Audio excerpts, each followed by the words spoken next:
It's like a That's little probably a real good chance that is grease. McDonald's. Okay.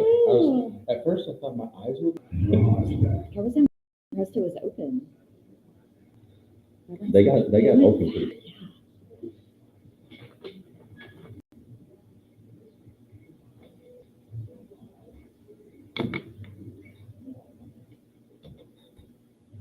Good morning and welcome to the Hodge Pack, Sports Life and everything in between. Brought to you by Loud Atlantic Cattle. We're hanging out in the Potosi Live studio in the Mall of Abilene. Hodge, Misty, and Josh. Big day. Cowboys win, kinda. Yeah, it is a W, but we will be talking about that. Josh, not so excited. Misty and Hodge coming off a little MC event last night. We did change, which was probably not a good. No, I don't saw think- the pictures. I'm glad you didn't wear that today. Oh no, I He's was not a rocking. fan of your jacket. Well, then you're not a fan of Vermeer because I was wearing a No, Weldon I shirt knew last it was night. Weldon's. I've seen Yeah. it before. Yeah, It I was looks wearing better on Weldon. him. Oh, We'll do that. Who wore it better? You lose.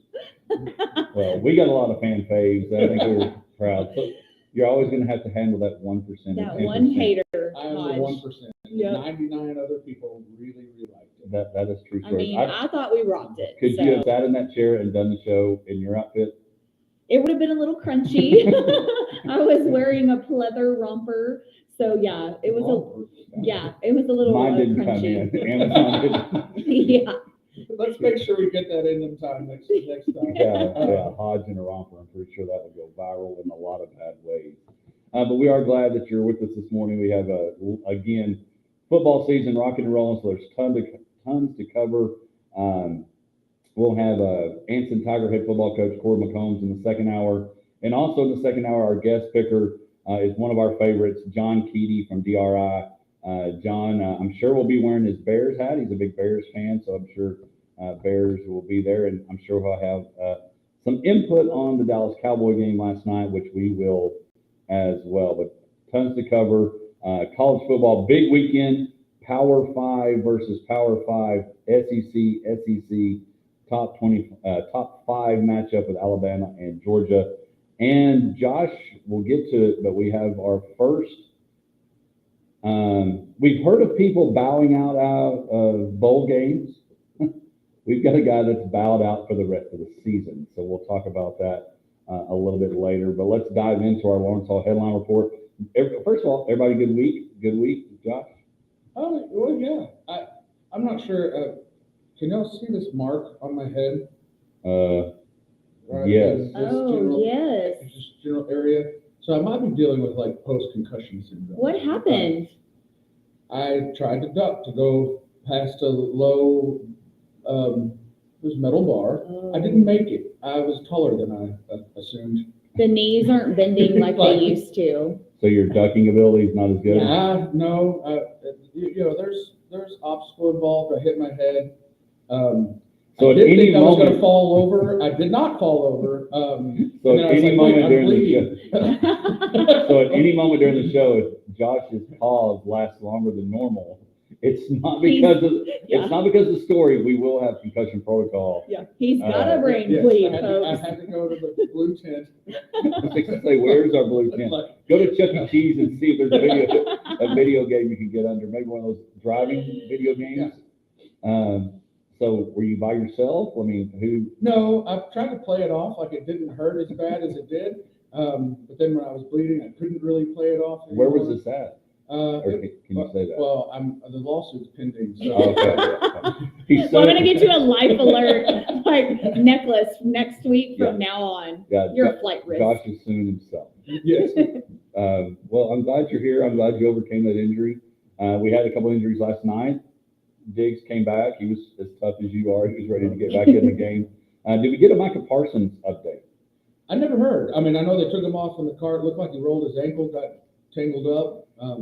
Yeah, well, the fortunate he's got a longer length of recovery, the fact that the Cowboys played last night. So let's dive into that Lawrence Hall headline report. Before we get to the Cowboy game, we're going to talk a little bit of golf. President's Cup is happening in Montreal. USA is up 5-0. This is one of those deals. It's not as exciting as the Ryder Cup, and it doesn't help that it's right in the middle of football. But the USA is winning 5-0 in Canada and probably should take care of the world team pretty easily.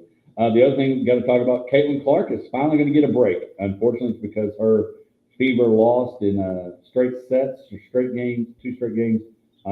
Yeah, straight sets. Well, 20 seconds. Yeah. Against, they played the Connecticut Sun, which I'm still curious why Connecticut is named the Sun. I was thinking that the other night as I was watching the game. There's not another thing that Connecticut could have been called except the Sun. Well, I was confused because I was like, Phoenix Suns? What is going on? Right. Yeah. Right.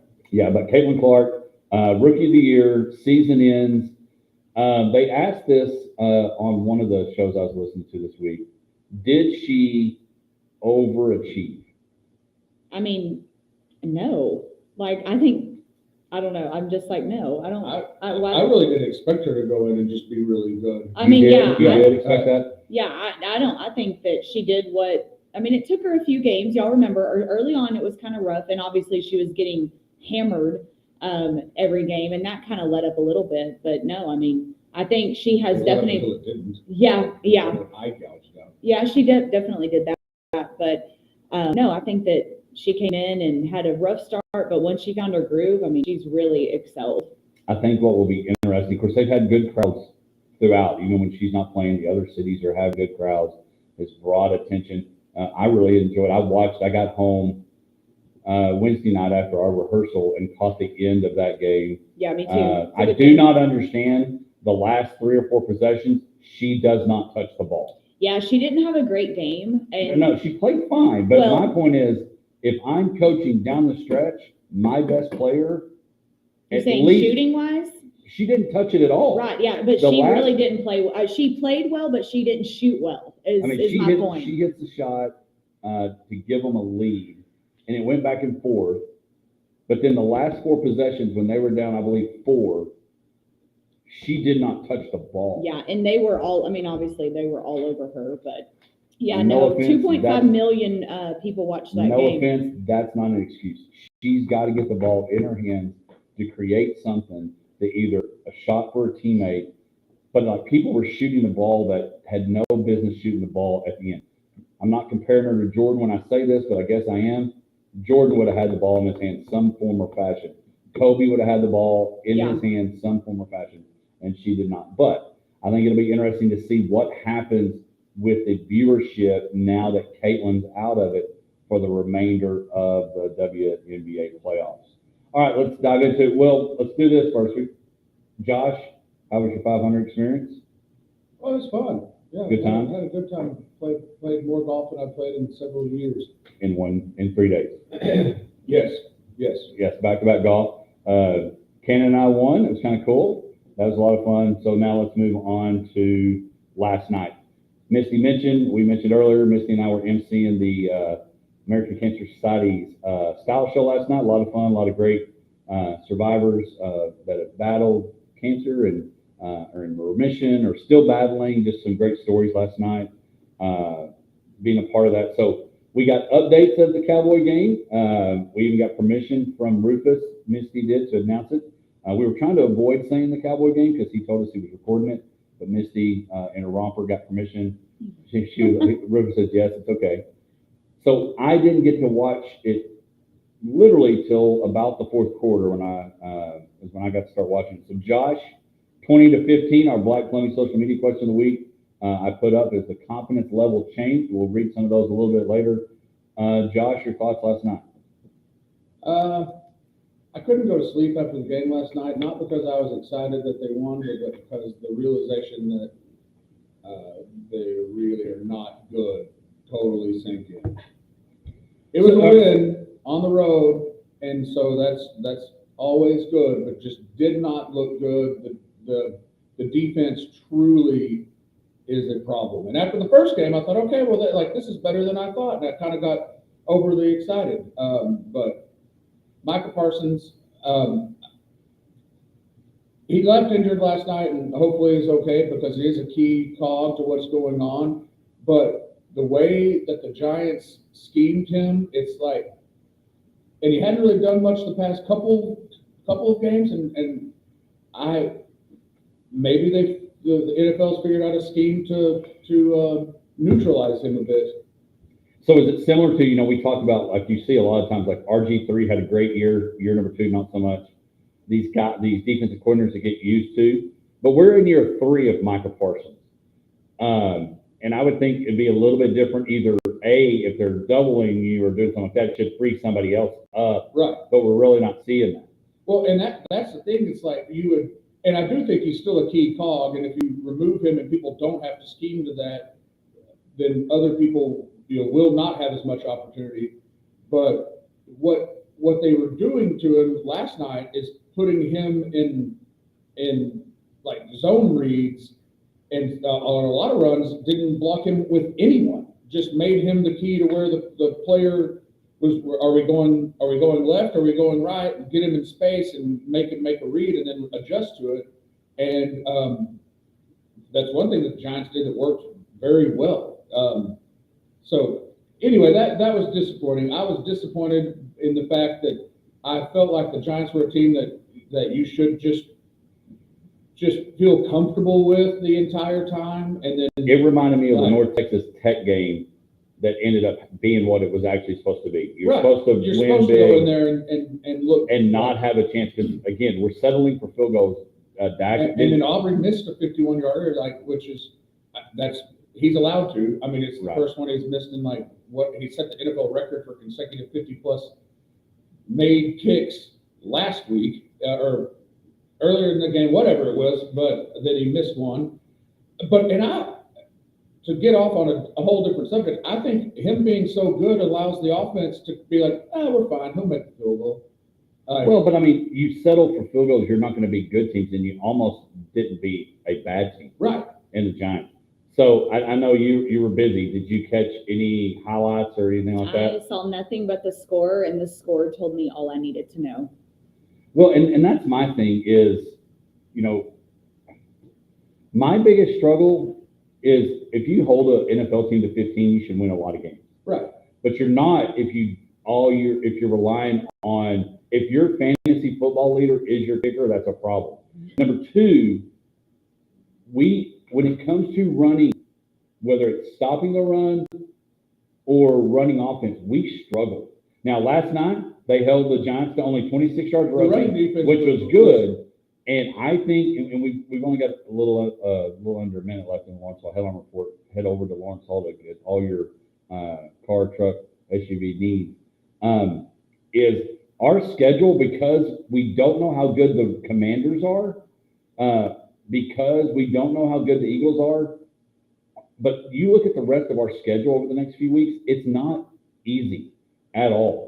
I don't see, and we'll look it up. We can look it up. The Steelers next week, they haven't lost a game. Right, and there's a chance they're going to be 4-0. They'll be 4-0 after this week, very well, possibly could be, and then we go on the road again. So that is our Lawrence Hall Headline Report. Lots to cover, lots of football to cover. We'll have Take It or Trash It a little bit later, and of course, college football big weekend. So when we come back, postseason baseball without the Rangers, but it's coming.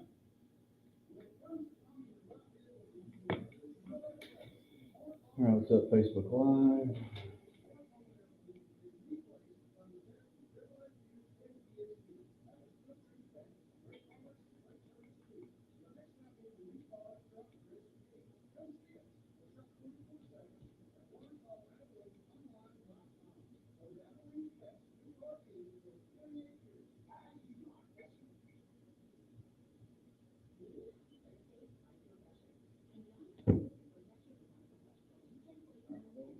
So are y'all done with the softball thing?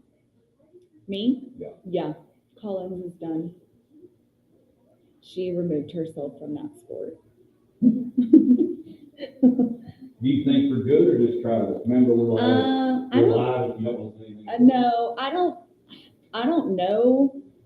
She just, we had like 4 girls quit mid-season, a coach. I mean, it was just like, Collins is she's just like, yeah, I'm out. Like, I'm not going to deal with this. Like, we can't find anybody that it's like in their age group, there's either someone who wants you traveling all over the United States every weekend, or they're like garbage. It's like there's no in between. And so and we're not doing the, every other weekend traveling, 5, 6 hours away. We're just not going to do that. Well, and she's also a season away, a grade away from Yeah, having I'm like, we'll do junior high us playing sports. whatever she wants. Yeah, so I just pretty much was like, whatever you want to do, and she was like, yeah, I'm done. I was like, okay, like I'm not gonna push her to do something she doesn't want to do. But that's really the reason. I think she got really frustrated because we had several girls quit mid-season, and then it derailed everybody else because you can't find anybody mid-season because everybody already has their team. And so she's doing tumbling and volleyball, and she'll play basketball league, and so she's still doing some things. Some things, just not softball, which is a bummer because I feel like she was really starting to kind of hit her stride and was really becoming a good little ball player. But it's all good. It'll be interesting to see if she picks it back up as she gets older, or is it just like, I'm done. Did Molly ever play softball? She played a little bit. 2 seasons. Okay. She like it or not really? She was Molly's going to be a hoopster, I bet. Indifferent. indifferent. Yeah. She didn't want to keep going. So. Yeah. I mean, I don't mind a good indoor sport. Oh gosh, not all. That's why I officiate basketball. Not even know. Yeah, softball is grueling. I mean, those days, those tournaments. I mean, you're out there from sunup to. I mean, we've been out there 13 hours before. Yeah. Playing, 8 games. I mean, it is insane what those little girls can go through.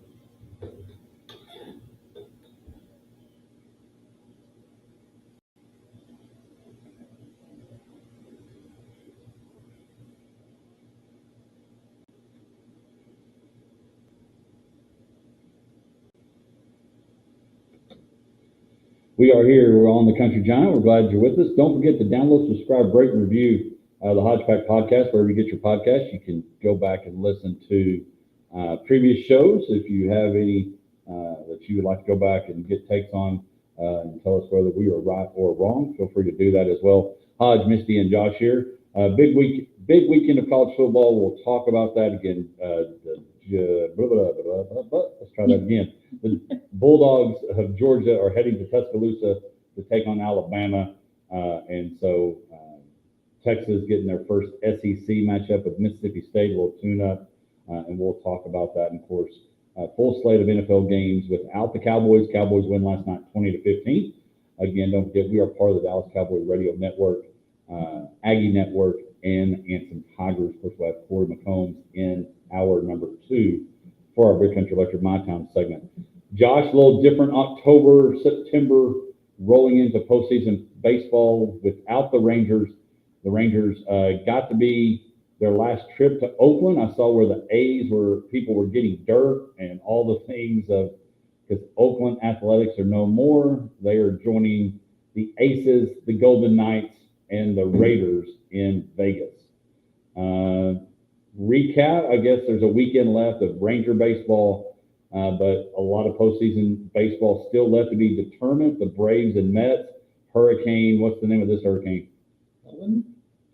That was a question. Sounds vicious. Yeah, it's pretty bad. So they've had to postpone some games that are meaningful for the playoff run and playoff positioning in the wild card spot there.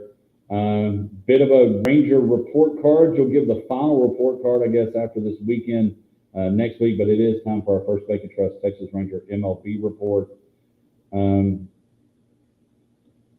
Well, I mean, the Rangers did play in the last game that Oakland will play in Oakland. Where are they going to play next year? Sacramento. Oh, so they're not the Vegas Athletics yet. No, they don't have a stadium. They can't put it inside.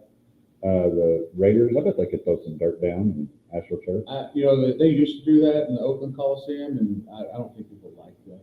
Oh yeah, but it would be turf now. It wouldn't be dirt like it used to be. Literally some brown turf. Yeah. I mean, I guess they roll everything in and out at Jerry World. I mean, hey. Well, I know they do that, but no, that is an interesting thing that if you follow the sports world, the baseball world, like I do, obviously, that there's a lot of talk about the last game in Oakland Coliseum, some of the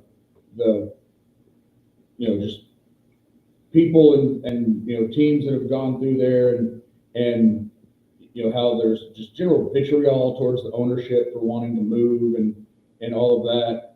And I have a hard time like knowing which side of that argument that I fall onto, because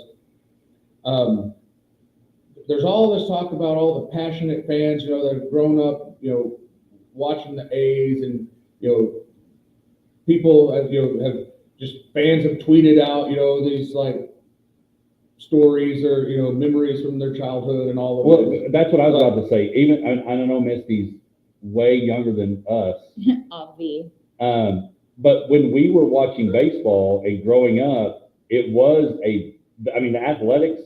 I mean, they were the Atlanta Braves of the AL. They went, and they finally won one of those World Series. But it was, they were. The uniform was iconic. The David Stewart, the Bob Welches, the Mark McGuire, the Bash Brothers, the earthquake that happened against against the Giants. Yes, so that there's a little bit of that, and I've got a question when you get done for Misty, but it's just one of those, like, you hate to see that, because if there's been a area of the country that has struggled with keeping franchises and it has been Oakland. Well, and that's very true, but and that's why, like I said, I flip back and forth on it, as far as like how I really feel about it, because the ownership wanted to leave. They play and yes, it is an iconic stadium, and you remember back to when the Oakland Raiders played there. The Raiders were playing football on the baseball dirt, and that was one of those things that you're never going to see that again. Them and Candlestick. Yes, and there were several back in the day, but they were the last place, I guess, that was doing that. And you're, like I said, you're just not going to see that again. That's just a relic of the past. And but then I fall back on, like, all right, so you're playing in this dump of a stadium, and it's not just been recently, like the past few years but for a decade now at least, we make jokes about when the Rangers play in Oakland and you're watching it on TV, you can hear like every word that people in the crowd says, because there's 1,000 people there. It's them in Tampa Bay. It really didn't seem to matter how good their teams were. They didn't draw a lot of fans, and so that's just not sustainable. And I guess there's two sides to that, because they always, going back to the Moneyball stuff, in that era where they had good players and good teams that never really got over the hump, but as soon as they had some value in a player, a Matt Holliday, a Miguel Tejada, like Jason Giambi, they traded him. Like they were always trying to retool and not ever build around like a cornerstone type guy. And they've had a lot of talented players, and so that becomes a chicken or the egg. Are you unable to re-sign guys and build around long-term people because you don't have any fans in the stands, or you don't have any fans in the stands because you don't ever build a continuity that makes people want to come to the game? I don't know, but either way, they've been an embarrassment as far as attendance and things like that. And then suddenly, when they say they're going to leave, everyone's mad about it. It's like, well, you didn't go to the game anyway. So and it's like last night I said that about the boutiques that were providing the clothes for the models last night. I was like, go support these local stores because that's how they stay put. Right. My question for you, and again, the Rangers lose last night 3-2. Yeah, the last game in the Coliseum. Yeah. It was one of those things that actually I was like, it's good for Oakland. They won their last one there. And with it being, not a playoff push for the Rangers, I could accept that outcome. Well, my question for you, Misty, is, and we could talk some more baseball, is to me, I think we've got to be fortunate because, again, one of the shows I like to listen to is Unsportsmanlike, and Michelle Smallman. I always joke, he's our Chris Canty, I'm Evan Cohen, and you're our Michelle Smallman. She always talks about being a St. Louis girl and how the Rams left. The Rams up and left and went to L.A. and literally left St. Louis without a football team, won a Super Bowl with Kurt Warner and the best show on turf. My question is, we've got to be pretty fortunate living in the state of Texas because for the most part, all of our franchises, if you're a fan of one of them, are pretty healthy and you're probably secure. Yeah, no, I mean, it's just like when the Oilers, when that happened, obviously I was born in Beaumont, Houston area, and grew up watching the Houston Oilers and the Cowboys. And then when they took off, it was like, all right, well, now I'm just Cowboys. But yeah, besides that, it's like, yes, all of our franchises are healthy. And, I'm a Texas girl. Like, y'all give me a lot of crap for rooting for the Astros, but I just want to keep it in the Lone Star State. I don't really, yes, I like the Rangers. I like them all. But yeah, that is very true. If a team moves, though, I'm not gonna, like, if the Dallas Cowboys go somewhere else, I don't know that I'm gonna follow them moving forward. Well, but that's my point is you don't have to worry about. Right. Yeah. That's not been a thing. Our lifetime, Collins's lifetime, the boys and Molly's lifetime, and probably their kids and grandkids' time don't have to worry about that. Well, the Dallas Cowboys aren't going anywhere. Right. But the thing is, some of those, like St. Louis and the Oilers you mentioned, it wasn't like they were struggling franchises that were not right. We're not like somewhat healthy, as you say. It was just, hey, we got an opportunity to go make more money doing this. Were y'all Houston Oiler fans growing up? I was a huge fan of the uniform. I thought the Houston Oiler uniform as a kid, Ernest Gibbons was this little dude. I liked it. They had swagger for sure. Warren Moon was, and they were on the AFC side, like when the Astros were in the NL. You didn't have to worry about there wasn't a fear of. You hope there would be a Houston Texans or a Houston Oilers Dallas Cowboys Super Bowl one day. Right. Obviously, it didn't happen, which it could have if Frank Reich didn't come back and beat the. I don't know if that was the year. Yeah, could have been. But yes, the greatest comeback in the history of the NFL was against the Oilers. But so anyway, and so that we look at that, the Oilers were playoff team. The Astrodome was getting a little long in the tooth. And that's often what really drives teams leaving. It's like we don't have a good enough stadium. We're bouncing. Which to me, the crazy thing about that, and we could Google that when we come back and we'll start talking college football, we can look at it.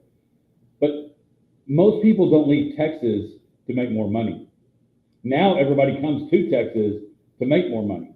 And I do think they had an opportunity, and this is, going back to that, they had the opportunity to go to Tennessee, be in a region that has no football team at all, and they were dominated in their own market by the Cowboys. So that was part of But I think you could have figured out a way to leave Houston there. And when you start thinking about another team or an expansion, I think Nashville is a great place for it. We've seen it succeed now with the Titans. They've been to a Super Bowl. Unfortunately, came up short. And then we've seen it with the Nashville Predators. They've been competitive in hockey. And Nashville is becoming a hub of a place where you want to go. And so I do think that. And I know this is, let's face it, the Texas Rangers are tough to talk about. And MLB postseason starts next week, and a lot of games to cover. But I think Nashville would have been a place that when you start thinking about expansion, could have been there. And I still go back, I'm always disappointed that the There'll Oilers. be an MLB team in Nashville in the near future. But I just wish, I still go back, I wish the Titans would have relinquished the Oilers. So just like when Cleveland came back, they were the Cleveland Browns. They didn't come up with a new name. Houston should have stayed the Oilers because Yeah. the Houston Texans is a terrible name. I agree. I miss the name of the Oilers. And I love it when they do the throwback on that too. Josh, you got about 5 seconds. Braves, Mets, who gets in? The Mets. Mets get in. When we come back, we will talk college football. Big weekend. Great games. We'll be back.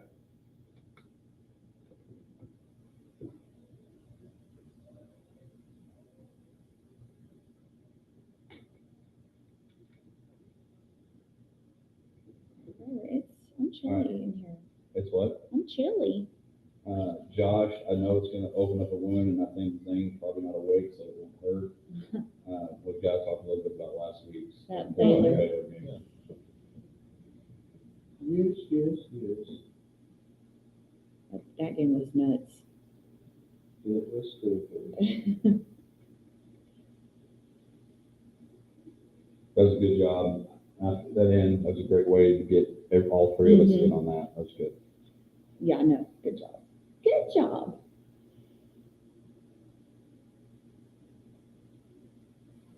Oh my gosh, y'all. Whew. So are you going to start picking up Mickey D's instead of a burrito? It's right outside the door. I mean, that would be the best option.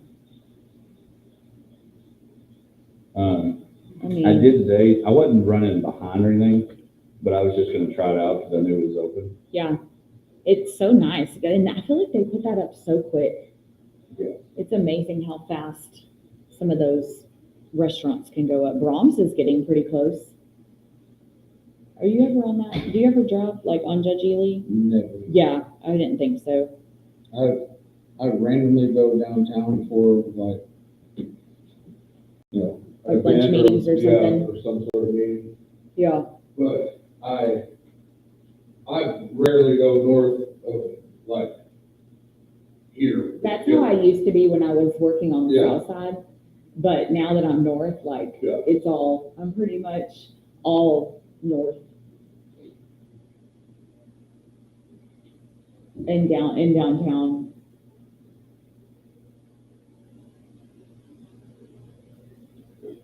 But yeah, after this, I have a closing at 10.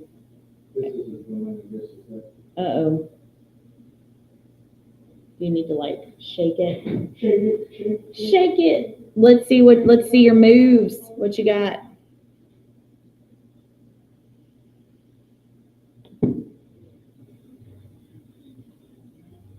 Oh my gosh, I cannot stop yawning.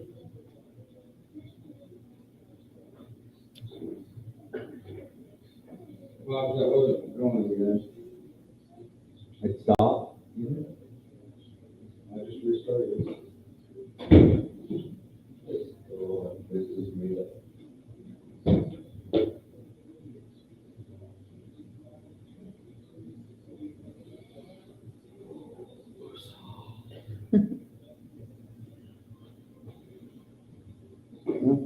Note self, the 7:15 segment never happens.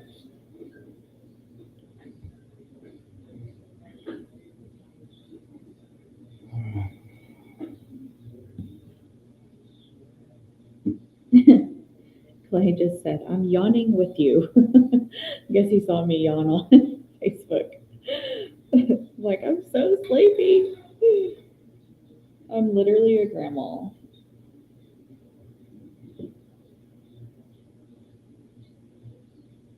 And my feet hurt. I'm just I need to be in a hot tub. My muscles and my bones. Soak the bones. Maybe that's what we should get you is a spa treatment. Yes. I need a spa day.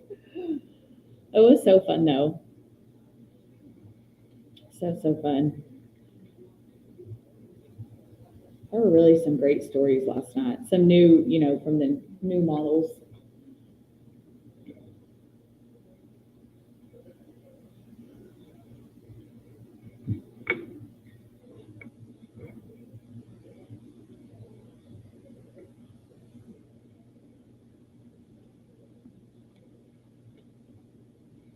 We are back to the Hodge Pack Sports Life and everything in between. The Cowboys win last night, 20-15. Caitlin Clark is going to get a break a little bit till April as her WNBA season comes to an end, as well as the Fever. And again, the President's Cup happening in Montreal, the USA, with a 5-0 lead going into today's matches.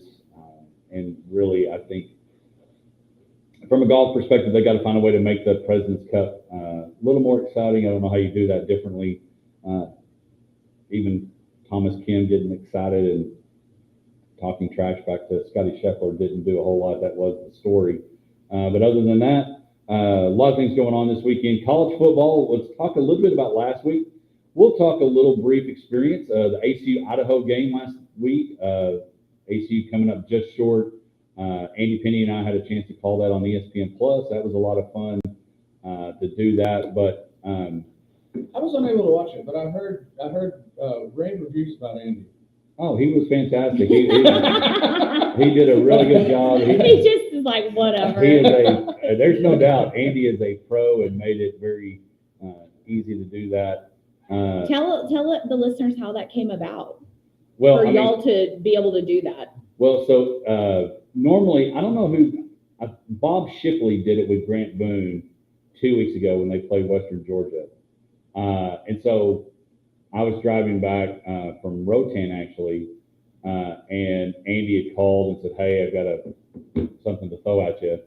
And he said, Sam Ferguson, who was at McMurray. I used to do PA for McMurray. Now Sam is at ACU in a role in the athletic department over there. And of course, he's the one that brought Coach KP and Ritzy last week. Anyway, he just said, hey, Grant's gone, I'm assuming Grant was calling an LPGA event last weekend. And it opened up. And I found out last week that was actually Andy's first football game on ESPN Plus. Andy has done a lot of basketball, and I think maybe some volleyball, but that was his first football game as well. And so he said, hey, if you could do it. And it worked out great because I was worried that the time of the ACU-Idaho game would be right in the middle of 500. Right. But it worked out great. Our tee times were perfect. 7 o'clock was kickoff. I was able to get there at 4:45 and was ready to go. And how nervous were you? I was pretty nervous because here's the other thing. When I got there, I just beat Andy barely to the booth. And this lady from ACU came in and said, hey, you excited, nervous? I said, I'm excited, nervous, and everything in between, all the above. And she said, well, not to make you more nervous, but ESPN's actually elevated this game to a must-watch for their slate of games. And so people in Bristol will actually be watching and listening and paying attention and all that. And I think they maybe did some commercial stuff. I don't know, but I was like, okay, fantastic. The mothership is actually listening Well, in Bristol. You also have the added, I guess, benefit / fear, I don't know, of you could be on like one of those like awful announcing. Oh, 100%. Don't. And I came real close. I'm surprised I haven't been on one of them yet. I came real close because Andy and I did the Wiley football together, Wiley Bulldogs, and there's 2 different times. I think it was only 2, maybe 3. They came to camera, and so we're in the booth with our cameras on us, and I go bull, and real quick didn't finish the dogs and went to I almost said Bulldogs on semi-national TV, but I didn't. Well, I mean, it was national. Yeah. I've actually made that mistake, not near in that capacity, but I had changed jobs and I answered the phone and I said the wrong. I've done that too. Place. I was like, I don't know. Then you hang up and said you called the wrong number. Then they call back, hey, you got it right. Good job. Yeah, I've done the same thing, and I just giggle. I'm like, I am so sorry. What can I help you with? So, but it was a great game. ACU struggled in the first half, could not get anything going offensively, and really till about the end of the third quarter got rolling, had an exciting game. ACU had a chance to go win it, and unfortunately fumbled, and thought we were going to get a chance to see Ritzy kick another game-tying field goal, but didn't happen. So good atmosphere, about 11,000 in the stands, hit a record number for ACU. Idaho's real deal. I mean, oh, yeah. And I mean, I picked ACU to win that game, but yeah, I mean, ACU is a very good team, and they were very capable of coming back and winning that game. It's unfortunate they didn't, but yeah, just super proud of you. I mean, that's amazing. You and Andy doing that. So yeah, kudos to you guys. Y'all did a great job. It was a lot of fun. I appreciate everybody that said stuff like Misty just said. Good job. Thank you. And all those, or not thank you. They didn't thank me, but thank you. Cool to see your friend. You're like, I know that guy. Yeah. It was cool because I had friends of mine or players that I'd coached and some other people from different places across the country watching it. So it was cool. So, but when I got to the Fairway 500 festivities, it was winding down and Josh and Leanne were leaving. The first two people I saw were Josh and Leanne, then I saw Zach Sykes. And I think, unfortunately, Zach was not near as disappointed about golf as he was the end of the Baylor Colorado game as prime Travis Hunter, who probably started to etch maybe Heisman visit to New York. Let's start there. The Colorado Buffaloes over Baylor Bears in double overtime. There was one overtime. Oh, should have been two. Had a chance to go to two. Fumble. Yeah, it was a rough one, and that was really one of those things. I was at that dinner, basically forced them to put a TV onto that game early. So I watched the entire game, and at one point, it caused marital problems because Leanne was like, "If you're just gonna sit here and watch football, we should just go home." And I was like, "I don't want to go home. I've got friends here." She said, "You're not talking to any of your friends." It's like, well, my friends and I were on the same exact page. This is where we want to be. So, but then I watched the game. It ended poorly, and I left immediately. I don't even think I said bye to anyone. Just walked out. Were you just like there's a real good chance I was the only person Josh talked to, and I didn't get there till the very end when they were leaving. Yes. Were you just like immediately on fire? Well, yes. I mean, it was, well, first of all, you're allowed to step back and say that was an incredible football game because it really was. It was exciting. Didn't go the way I wanted it to, obviously. And it also is one of those things that you can sit and think, in almost any football game that ends close, you can point to a few moments that just, they say it's a game of inches, and if it goes this way instead of that way, and the third quarter, I guess it was, when I think it was the third quarter, maybe it was the second quarter, I don't remember, don't quote me, but Colorado had a ball that they scored a touchdown on, where the guy kind of went to the ground, and on replay, his knee was like, maybe it was down, but it was not decisively down. You could not tell.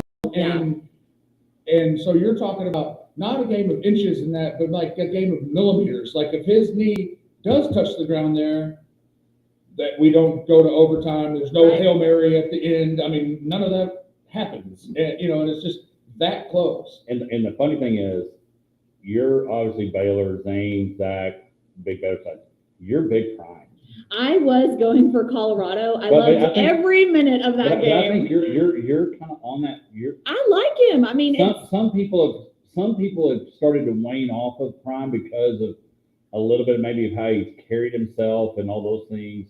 But you're much on the Prime. I like the shakeup. I mean, it is what it is. I like the swagger. I just like the arrogance. I don't know what it is. I like it. That game was absolutely insane. To throw pretty much, 2 Hail Marys, I'm like, Baylor, where are y'all at? Like, it was just insane. Because if that guy, it hit him in the chest, the play before, if he would have caught that, he would have scored.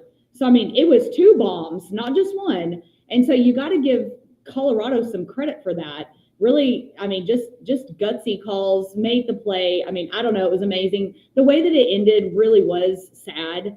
And then I think you would have liked, and again, I just saw the highlights, is that you would have liked, obviously you would want Baylor to win, but like, you want Baylor to go through, not fumble, score, right. And then you go back to that game of inches thing. Yeah. He fumbles, like, I don't know, inches from the goal line, and it's just, Well, it's kind of like when the Chiefs ended up winning the Super Bowl and they won because and it was a holding, but they called that hold against the Eagles and ends up setting up the game-winning field goal to where they end up winning, and it's like, oh, it kind of took the air out of that game. What I found really comical was that the Colorado fans just rushed the field, and I'm like, the game wasn't even over. It wasn't even officially over. I'm like, hello, like you're not getting all those students off the field at that point in time. Well, I think what would have been interesting. So then you forfeit?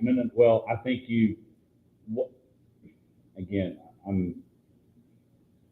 were they reviewing a call? They were reviewing the fumble through the back of the end zone.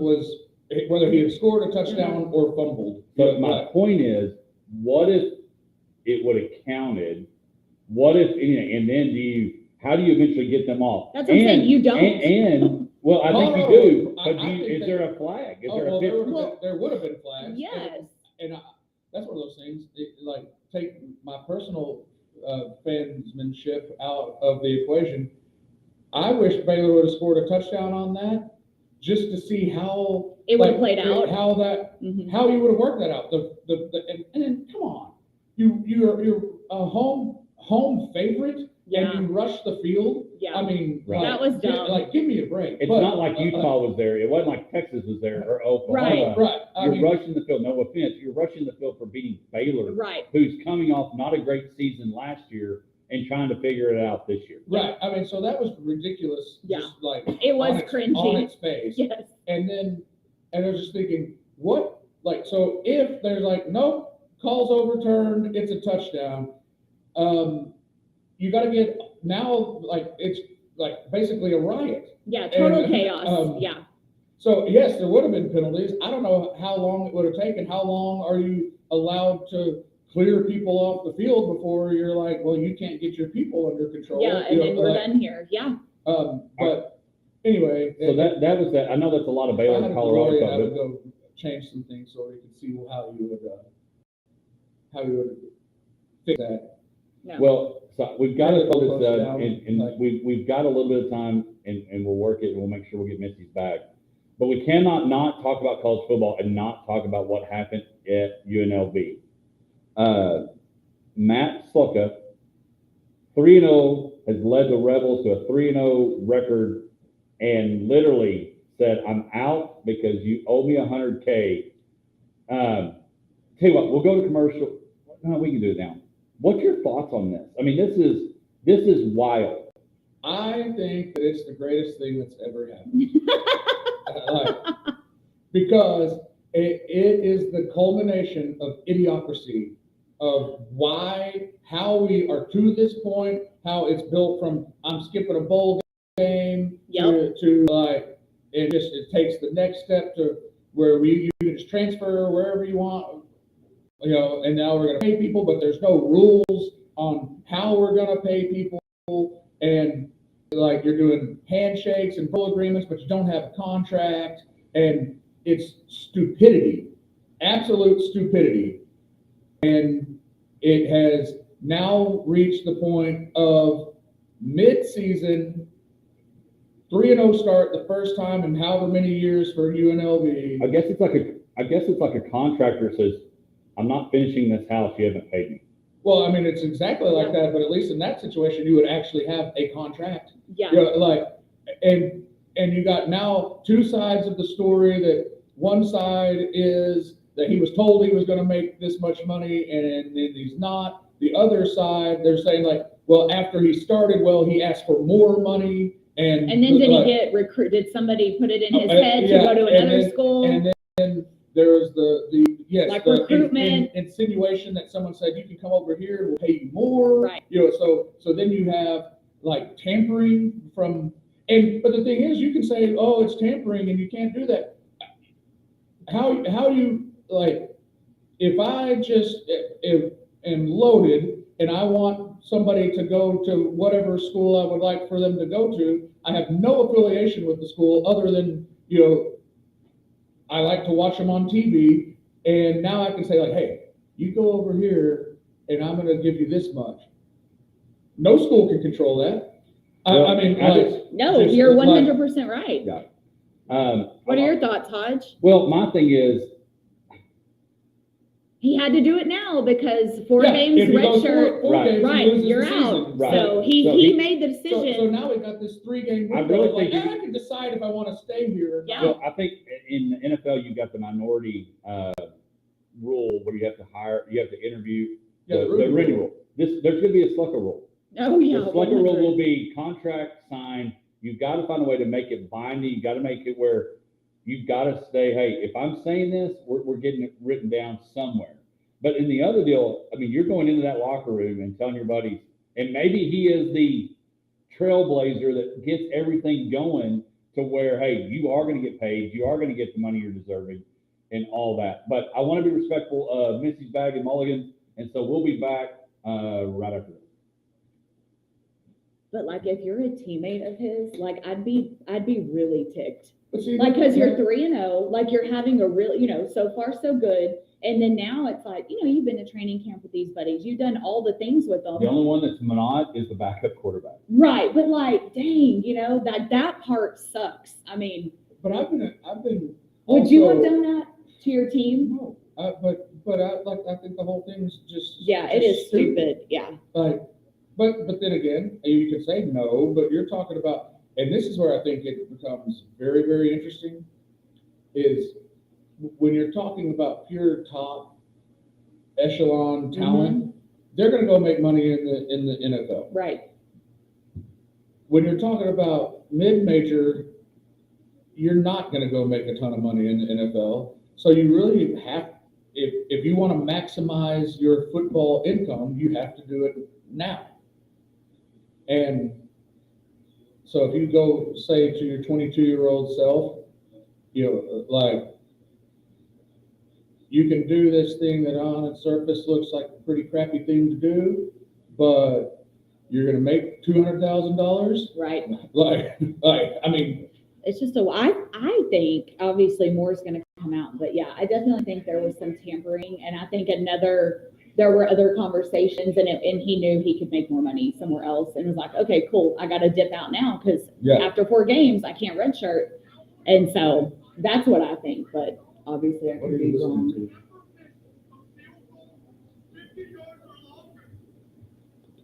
What are you listening to? I guess somebody on Instagram started saying that Vegas called because I guess the line was 5.5 Yeah. when he missed that field goal. Push that field goal. The Cowboys did not cover. Aubrey has never missed a field goal. And well, maybe he got some money on the side, like, hey, you missed this field goal. Well, and that's a whole nother thing, but the way that gambling has completely intertwined with sports now, where it used to be hush hush, don't talk The about only it. level that it hadn't hit yet is high school. And who's to say Yes. is that Yeah, and that may be on the I don't horizon. know, keep hanging out with Taylor Dempsey. But It's just so much fun to bet on games. Like, I don't know. well, but it always has been fun to It's bet on just games. But it's fun. just been the last few years that used to, you would never turn on a broadcast and hear the line. You had to go to a separate website just recently to see. But the other line. thing is you can bet mid-game of like, okay, now it's changed. You can bet that they may come back. Yeah, No, you can bet that they're going to be doing this. And you can bet on probably the color of socks that are coming out. Oh yeah, it's insane.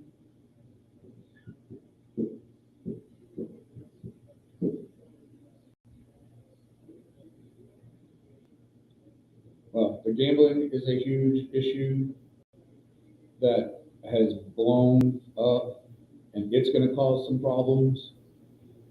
It already is causing problems. We just don't know about it. There are people, like I said, you go to your 20-year-old self and someone's like, say, hey, we really need this to go this way. Like, Welcome back to the Hodge Pack, Sports Live and everything in between. We're rocking and rolling, coming up to the end of hour number 1. We're glad that you're with us this morning. Lots to cover, lots going on. $100,000 now, 3-0.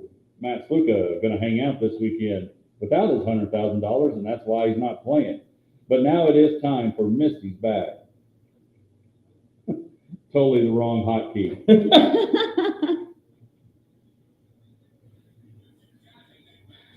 But sometimes what you talk about, Willis, is fitting for this question. Absolutely, absolutely. So yes, today we're gonna talk about food today. But yeah, I want to remind everybody, get out to Mulligan's, go watch all the sports. They have a lot of good specials going on. And so like last night, $2 domestic draft beer during the Cowboys game. Sometimes they'll do like wear your jersey, you'll get, Well, and you hear that bucket. spot on here. If you wear swag tomorrow or Sunday during the football games, you get discounts. So be sure you do that. Yes. I'm actually going there tomorrow because, and this is going to be wonderful, Leanne's playing in a golf tournament next Thursday for the West Texas Rehab, and she just decided that she might need to practice. She sounds like me before our tournament. So we're gonna go, and I said, well, we can go to the club, and she's like, no, I don't want to go to the club. I'll embarrass myself. Yeah, it was like, well, you're gonna embarrass yourself whichever way you do it. So we're going to Mulligan's. What time's that tea time? Well, I told her I really want to watch the Baylor BYU game. Baylor is a home favorite. We'll talk about that in our picks. And I'm hijacking your segment. Oh no. So we're gonna maybe go and watch the Baylor game there, and then I'll need to make sure and not like spit out my beer watching her hit golf balls. It will be that fun. Please send videos. Yes.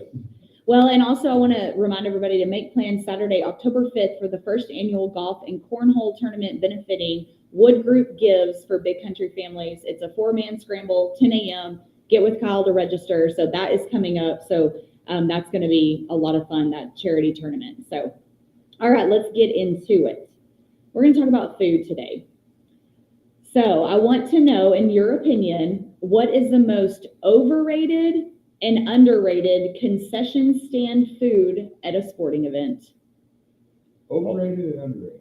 Overrated and underrated. It's probably not At any sporting it's event. really probably not underrated, but just the simple bag of good popcorn and a Coke or a Dr. Pepper is a pretty good, fantastic.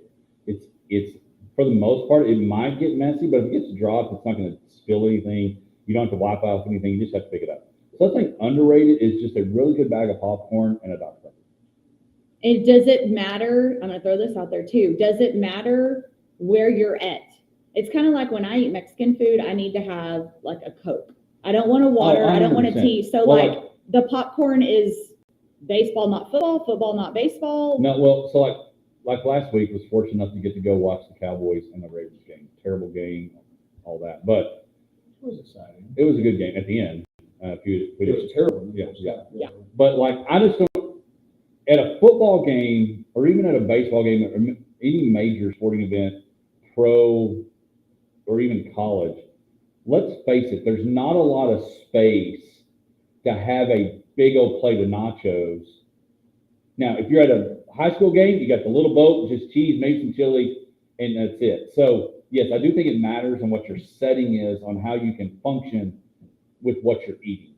So yes, I do think it matters. So popcorn is Easy anywhere. It's universal. underrated or overrated? I think it's underrated. I don't think it's appreciated enough on how just a bag of popcorn and a soda, my preference is Dr. Pepper, Wesley, Dr. Pepper is perfect. See, and I would never order popcorn at a sporting event.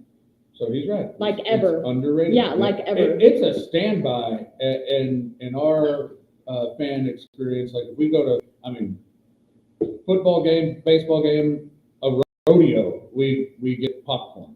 Wow, I am like, this is so crazy to me. It's one of the things the kids always like, and and it's cliche, but I'm right there. The same thing with peanuts. Like that's just something that you it gives you something to do. You got to crack the peanuts and all of that. But so Hold that thought, Josh. We're going to pause for station identification to kick off hour number 2.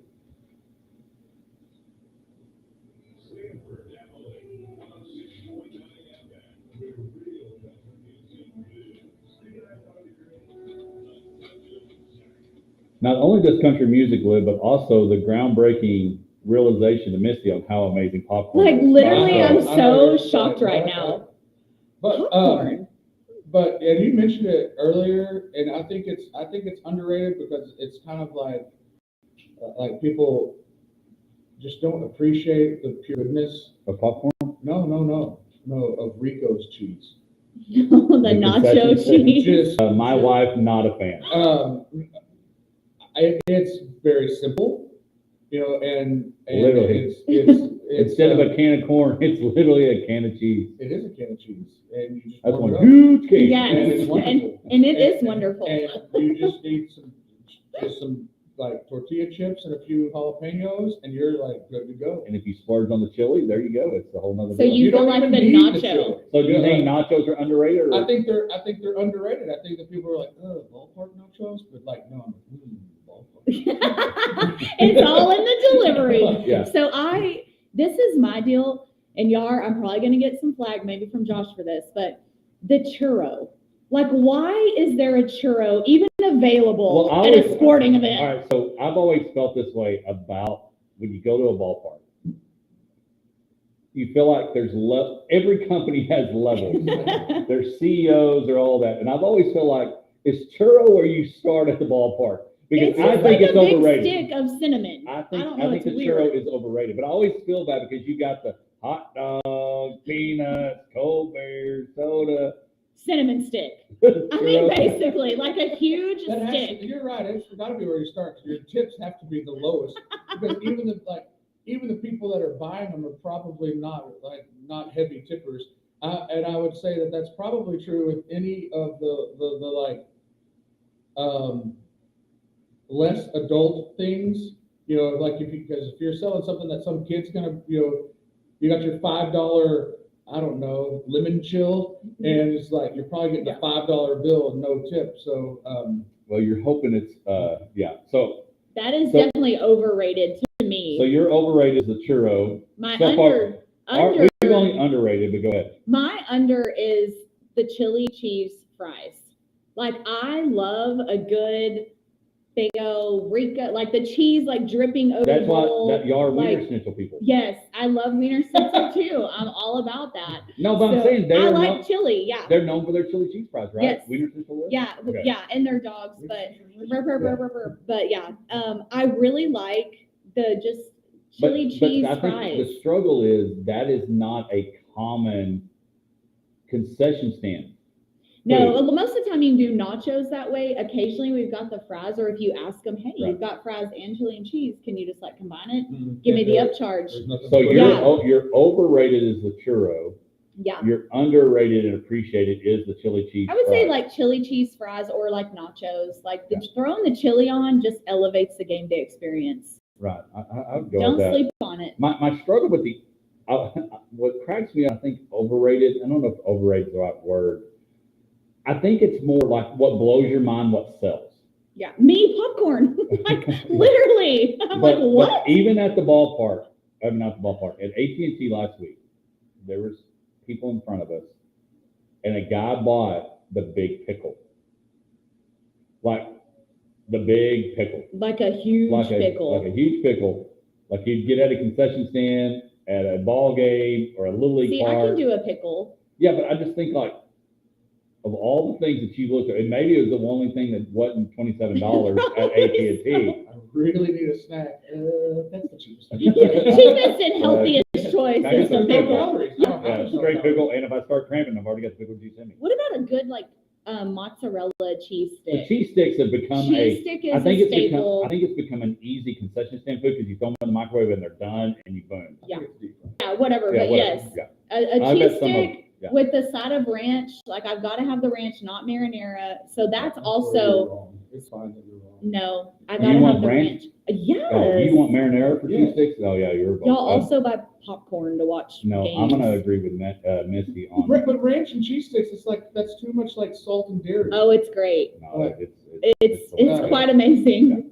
It is definitely the way to go. All right, well that, for those of you that are starving and hungry, now we're going to come back with some NFL news, talk a little Cowboys, but we'll look at take it or trash it. And don't forget, we have John Keaty is already in the house, ready to pick some football games and most likely be smarter than Hodge. We'll be back. Oh, there you go. Woo! John's in the house, the legend.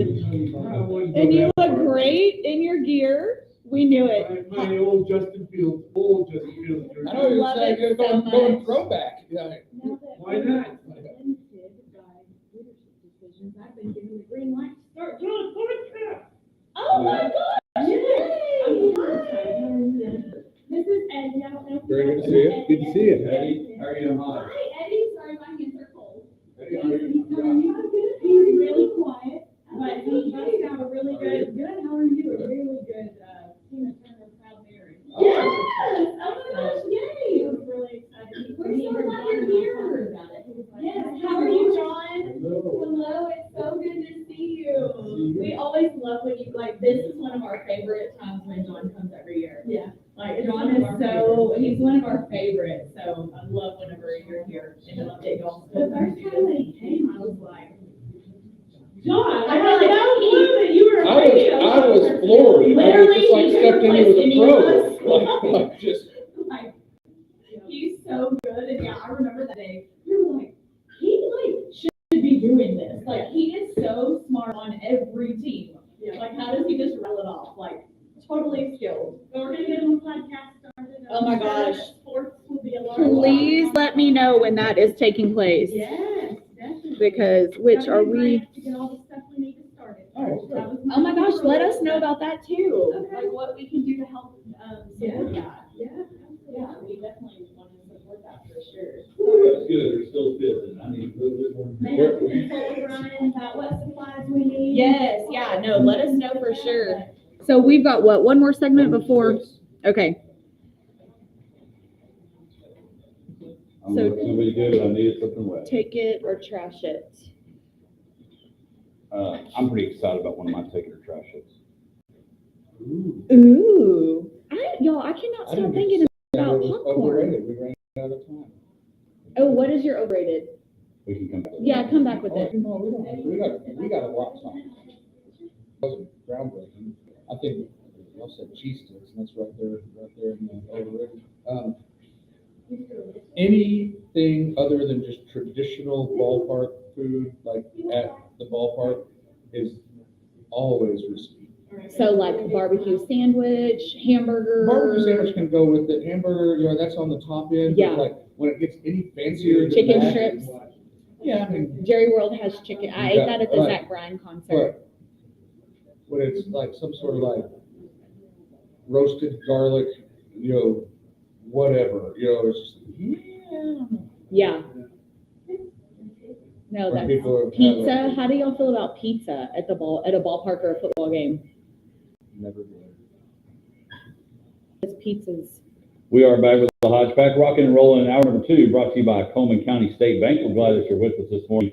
As Josh mentioned in our break, still tons to cover. We've got Cord McCombs, head coach at Anson High School. They're taking on Albany tonight. Got him at the bottom a little after the hour today. We got John Keaty, our guest picker for the week, and NFL to talk about. We've already talked about the Cowboys. They won 20-15 last night, coming off their loss against the Ravens. They are 2-2, and right now, Philly is at 2-1. They go to Tampa Bay, and the Washington Commanders are 2-1. They go to Arizona. Real quick, that's not on our pick'em. Who do you think? Do you think we'll have a 3-1 NFC East leader, or do you think we'll have 3 teams at 2-2? Misty, I'll go 2-2. everybody goes 2-2. We go 2-2. Tampa Bay beat both Arizona and Tampa Bay win. Josh? I think Arizona will win, but I'm afraid the Eagles are going to win. Yeah, we're not real sure. Last week, the Tampa Bay Buccaneers lose to Denver, and so Had that not happened, I would feel better about them because I felt like they were kind of moving in the right direction. I did not foresee, and in fact, I picked up Tampa Bay's defense to go against the Broncos in fantasy, and that was a mistake. that was. Maybe they bounce back. I did that with Green Bay's defense, and it was beneficial because Will Levis is terrible, which will involve my take it or trash it in a moment. There's only 3-0. The only 3-0 teams left are Kansas City, Buffalo, Seattle, Minnesota, and Pittsburgh. are we safe to say Pittsburgh's the biggest surprise of that one? I don't know, the Vikings are up there for me as well. Yeah, they've got a losing streak coming, in my opinion, the Vikings do. So Really? Why so? I just don't know if they're legit or not yet. The Vikings have a habit, though, of starting off really good, Right. Looking like, one of the top teams in the NFC, and then They just faltering. derail. And so, yeah, I'm looking for that to happen soon. Well, they get to play the Packers this week, up in the air whether or not Jordan Love is going to play. But I put this in our rundown before we do our take it or trash it. There are the 2-1 teams are Houston, the Jets, Chargers, Commanders, Philly, Detroit, Green Bay, Notre Dame, New Orleans, and Tampa Bay. Go Fighting Irish. Who is the best 2-1 team? That's tough. Really, really tough. I'm going to go with the Saints and the Jets. I can't just pick one. I'm going to throw that out there. Do you think the Saints still got some street cred because of their how well they played Philadelphia, or why is that? I just think, obviously they completely throttled the Cowboys, which at this point is not really saying much. But I don't know. Kamara and Shaheed, and Carr's looking really great. Gosh, he can just air it out. The chemistry is building there. I've actually really enjoyed watching the Saints play. And then Aaron Rodgers is definitely doing some Aaron Rodgers things. And, the Jets are looking pretty good. And so for me, right now, I can't just pick one. I'm going Jets and Saints out of that group. See, I feel like the air came out of the Saints' sails last week against the Eagles. Like they played a close game. They didn't get embarrassed by any stretch, but that offense that just had shocked everybody just kind of came back to earth, and I think that's where it's going to stay. So I think New Orleans is going to maybe be better than I thought they were at the first of the year, but I don't think they're a true contender. The Jets, I do think, are legit contenders. They have talent. They have a good defense. Aaron Rodgers, as long as he has something in the tank for the whole season and doesn't get hurt. I think that, and that's what I mean by that. Yeah. I think it doesn't have to be a major season-ending injury, but I know what it's like to be a little older and things linger a little bit more. So he can have just kind of nagging things that slow him down. He probably feels better about Thursday Yes, after a Sunday game. Right. So who do you think the best 2-1 team is? I think Green Bay's good. I know they lost their opener with Jordan Love getting hurt. So I put them in that, and I think Houston is still very relevant. But the Jets are my top pick out of that list, and Philly, I'm afraid, is actually gonna be good. They only had a chemistry issue which kept them from finishing last year, and if they fixed that, then they'll run away with the East. I will tell you, as a guy that was very pro-Texan up until this year to help them out, how bad they got beat against Minnesota worries me. And I think Jared Goff may be coming to reality a little bit. So I'm going to agree with you. The Jets are the best 2-1 team. They get the Denver Broncos this weekend, a very good chance to go to 3-1. All right, it's time for Take It or Trash It, part of our NFL segment. Misty, ladies first. We will let you go first with Take It or Trash It. Cowboys are on the cusp of no longer being America's team. Right. So, what you're talking about, Willis? There's no way that's changing. They're worth over $10 billion. They're always going to be on TV. They're always going to kick off every sports radio show in the country, whether they sign somebody, not sign somebody. When you go to a game, now I will tell you this, and I'm going to get Josh's. I thought of Josh while I was at the Cowboy game. When you go, the Cowboys are always going to be relevant. They're always going to be America's team. They're going to be the ticket to watch. I will tell you, if you want to if you have a low self-esteem, You thought of me with this. He's going to write it. You have a low Well, this self-esteem. is coming off his head injury. But if you want to feel loved, if you want to feel appreciated, all you got to do is wear the visiting team's jersey at AT&T Stadium because you're going to feel love. We went to the game. To the people that was with us wore Ravens jerseys because they grew up in Baltimore that were there. Every time they passed fellow Ravens fans, they were like, "You're one of us. It's awesome, yay!" So if you have a self-esteem issue, go buy an opposing team's jersey and wear it to the game. So no, totally trashing that. Dallas is not anywhere near on the cusp of not being America's team.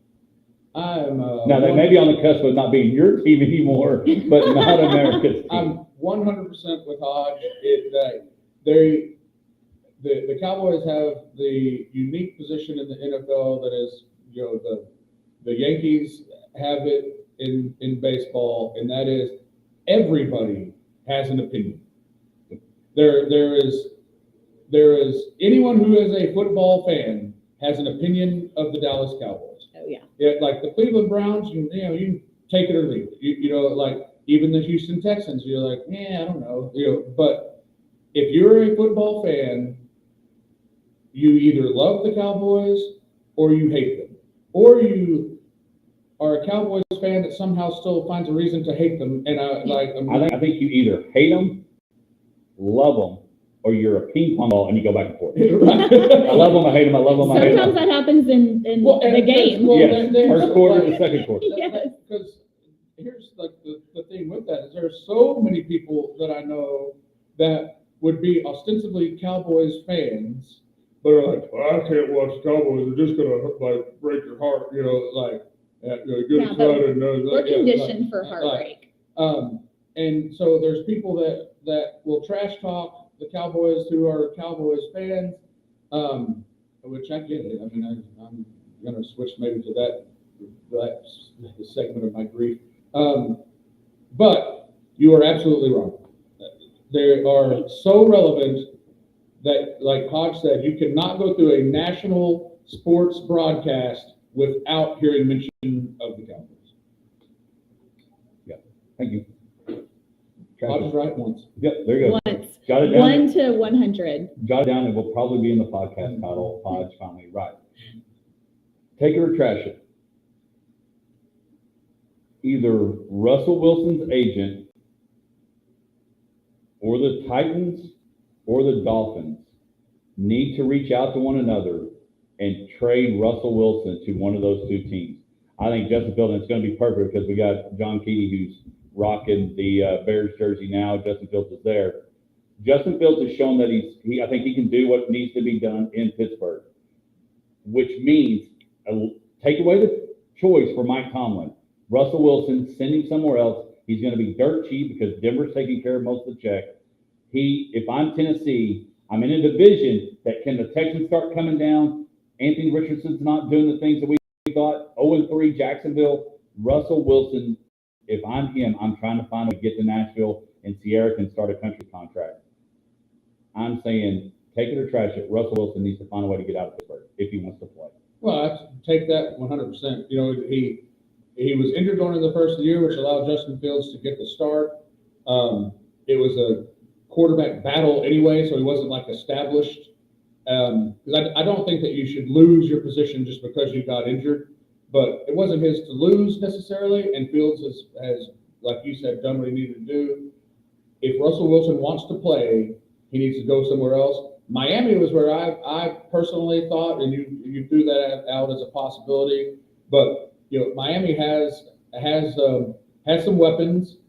Tua it's completely up in the air as to what his future will hold in the long term, and so that would be my spot to want to go if I was in Wilson's place. Yeah, no, I like it. I mean, so far Fields is playing fine, and so yeah, I think Russell Wilson needs to go. All right, Josh, end us with take it or trash it. All right, take it or trash it. Hodge needs to take some personal responsibility to the fact that he jumped off the Houston bandwagon, and he owes their fans an apology. And we would like to hear it on air, please. But the fact that they're playing better. He thinks he's done them a solid. He's like, no, I've elevated them. This is like double reverse psychology. Am I really here? So yes, I apologize, Houston, for picking the Colts to win the division. I've been behind you from almost day one of feel like y'all were on the right track on changing things. You got CJ Stroud, was on board, you made the playoffs. So yes, I will take it that I jumped off the Texan wagon with a small asterisk of you're welcome, Houston. Are you going to try to get back on at some point? Like if they turn it around, are you going to be a true bandwagon fan that jumps right back on? I'm a very bandwagon fan of Houston. Well, oh yeah, we know. And so yes, I would agree with that. And I hope they find a way to get well and be the best 2-1 team and become 3-1 and go on a run. They were the game against the Vikings last week was a disappointment. They were both 2-0 teams. I thought the Vikings had a little helium, and then Houston just they were flat, so they had zero helium, and it did not work out. But I do think they have good things going, and I've just been all year flummoxed by for 8 years in a row, Houston's like, this is Houston's year. They're going to do something this year. And suddenly when I actually think they're going to do something, you're like, nah, they're not that good. Yeah. Well, again, you're welcome. He likes to debate you. You're welcome, Houston, and you may or may not have a problem. One thing that's not a problem is we've got an awesome guest picker. Coming up next, John Keating. Oh, man. Honey. I'm gonna text. All right, John, you'll be to the right. Yep, Misty, I'm gonna move this chair. You like to stand, John, or you don't want to sit? No, man. Yeah. Well, okay, whatever you want. We can move the chair back, but Josh and I usually share this one, so Okay. we'll stand, but you are welcome to put that chair back. It's totally up to you, whatever is comfortable. Okay.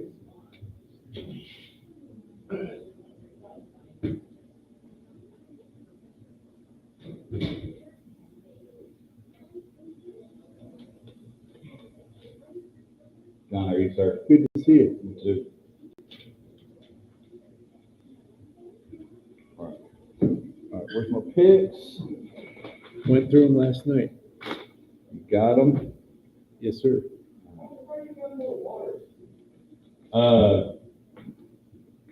I did, but they were in my truck, and I did bring them in, and so I just came to the house. I will bring some for next week. So first. I know, so much terrible. I almost texted Cassie and said, hey. Can I go find her over? Oh, no, you're good. I will. No, you're good. Josh is tough. He's only got one segment left. Brian, I don't know how you do everything. I need to start taking notes how we wrote on computer. Oh, it's. You guys looked amazing last night, by the way. I was trying to schedule a bunch of stuff on the VRI page, and I saw the picture of you and Misty from the Kettle Bears ball, and I realized that I was not on my own page before I went to it.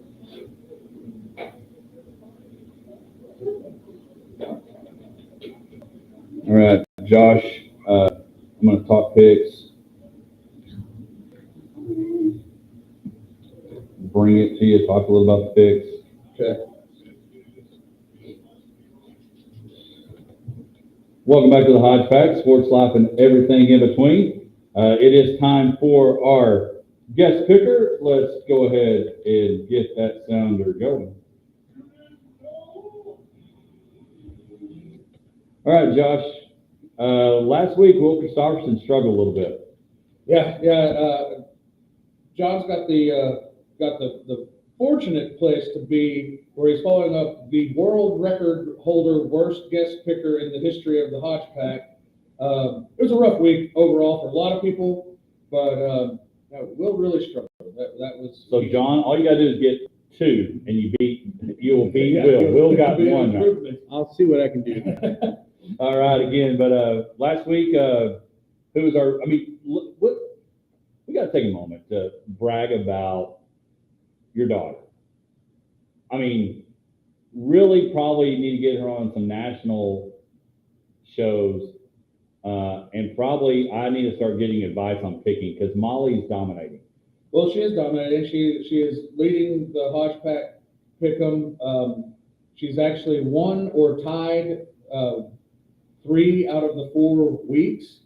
Luckily, I've won 1 week, so I have at least something to hang my hat on. But she's beat me multiple times, and she's beat everybody. And so this week, I might just cheat off of hers and read her picks.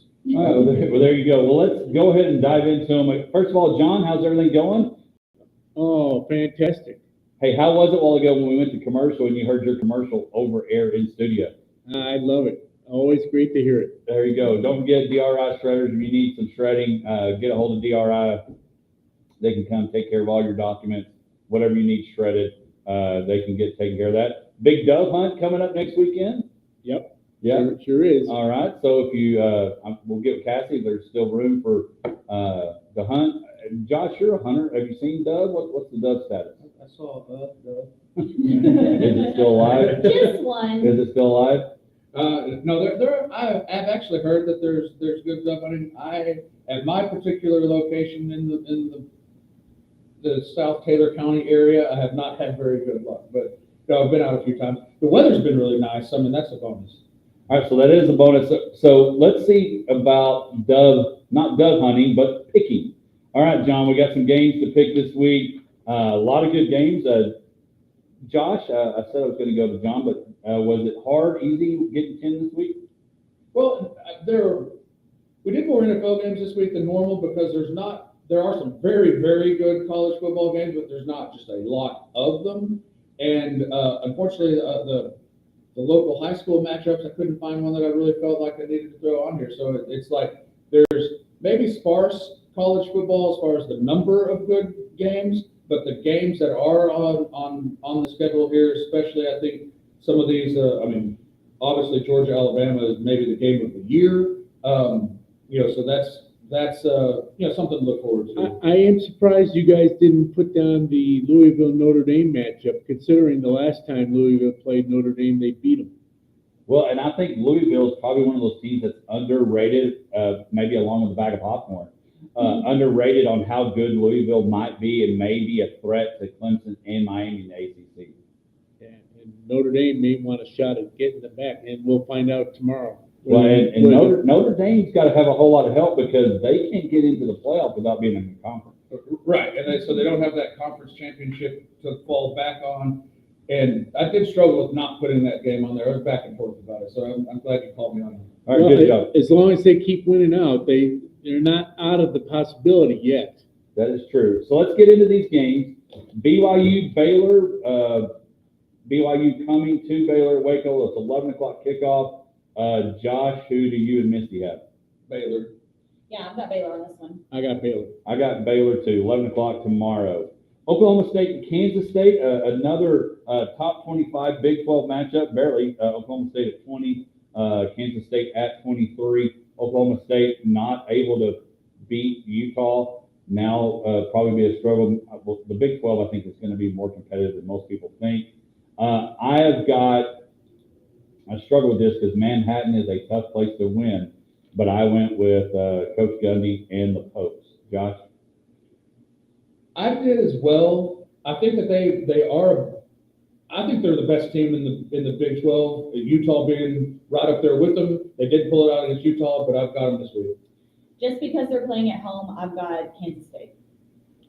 I got OK State on the road. All right, there you go. I was shocked more that Oklahoma State lost to Utah at home last week, but I'm picking Oklahoma State. Now, see, I do have Utah being the best team in the Big 12. And I think that's what we had when we picked them early in the year. Tomorrow, Texas A&M and Arkansas playing at Jerry World. I think it's the last time that maybe this contract, I don't know if they'll renew it. 2:30 tomorrow on ESPN, but more importantly, 2:30 right here on KLGD, home of Aggie football. A&M, Arkansas. Misty, who do you have in this one? I'll the Aggies.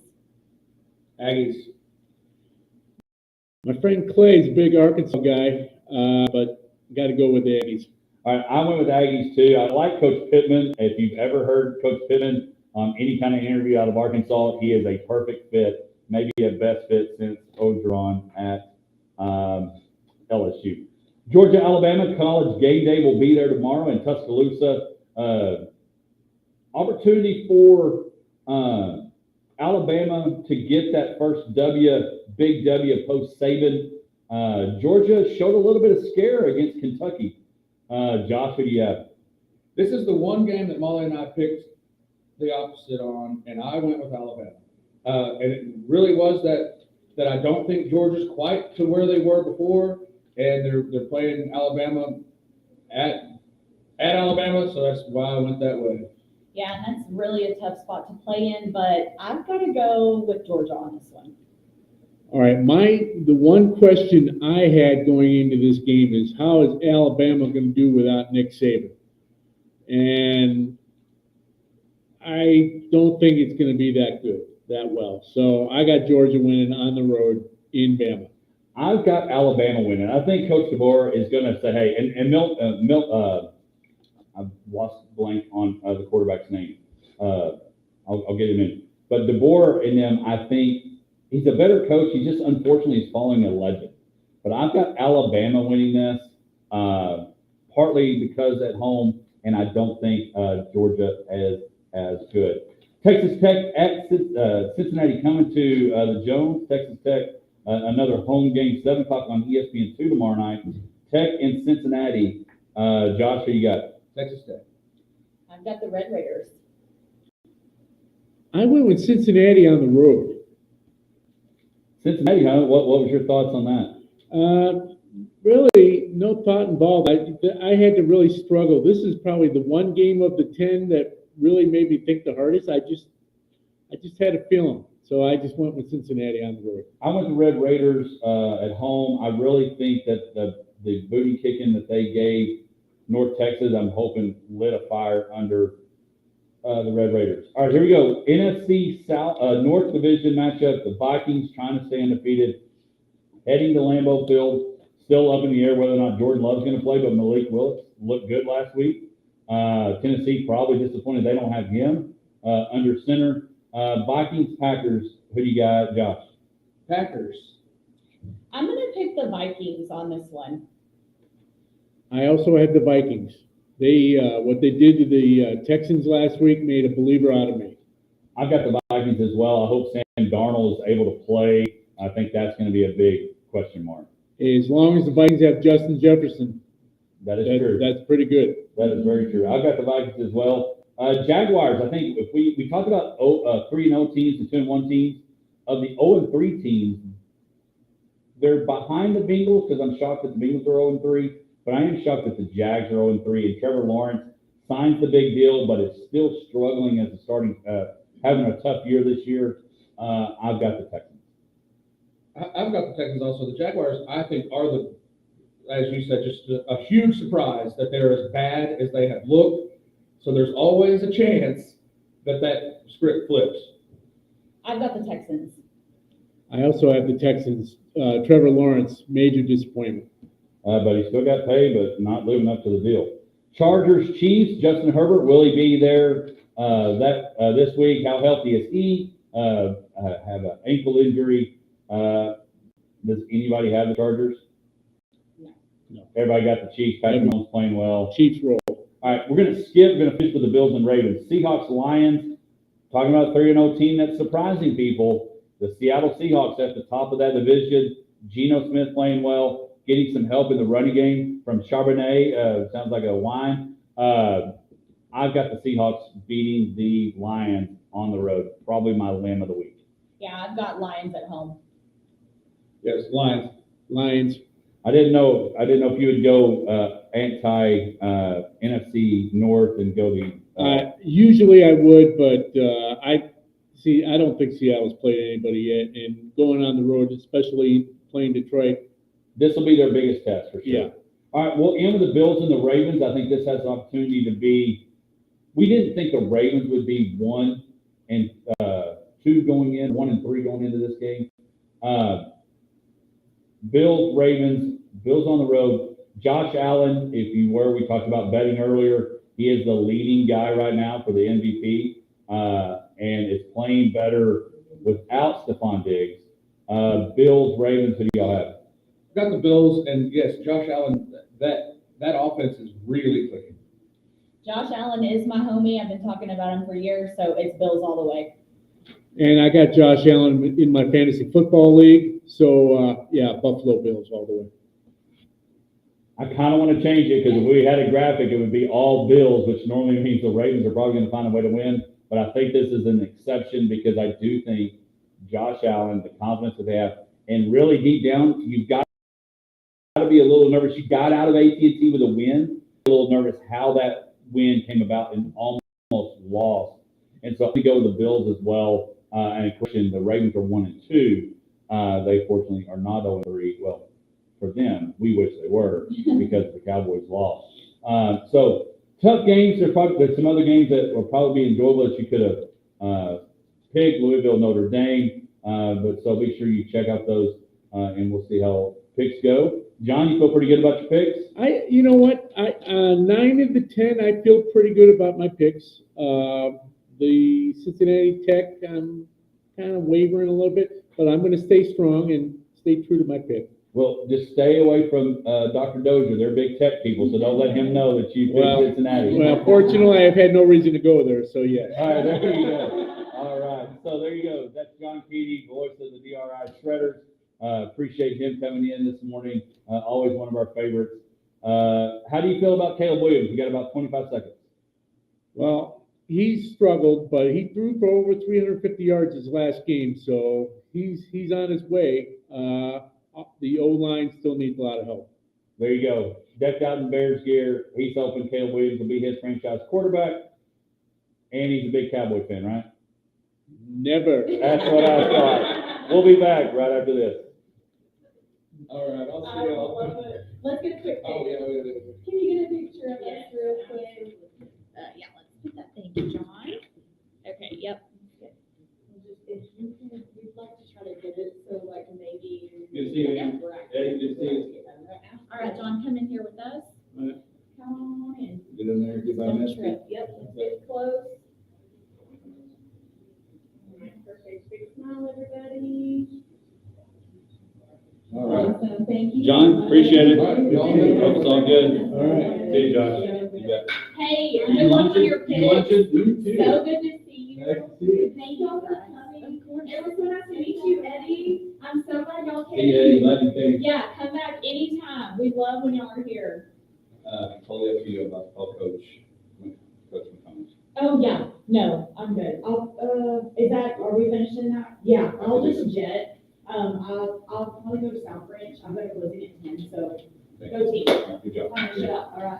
All right, Yes. see you. Thank y'all so much. Thank you. Y'all take care, guys. Oh, yeah. And I can pick your brain. Yes. I'll start my Yeah. questions. And I want to know how to financially support that Okay, personally, and maybe we can do something as a Hodge Pack, but please let us know yeah. because I would love to help John. Thank you, guys. Yes, Y'all thank have a great you. day. You too.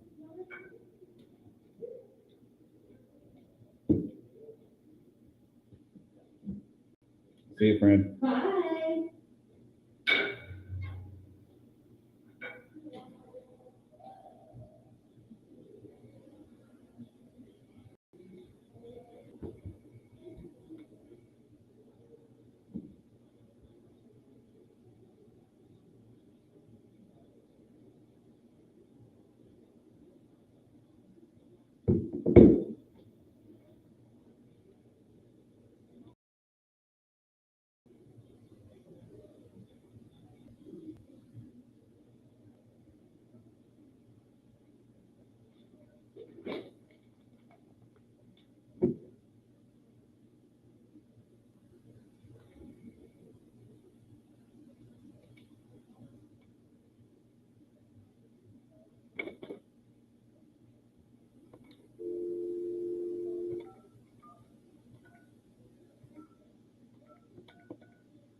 Can you hear me? Yeah. All right, good deal. We got a couple more commercials and then we'll be good. Sorry, we went a little long on a couple segments and ended good, so. Good, it's fun. Hey, was that your son's on staff with you, right? Okay, yeah, he was at the,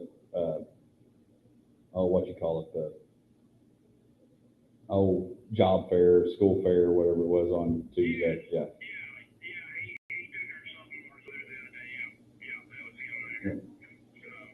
All right. So y'all, Mulligan. Yeah. Yeah. Yeah.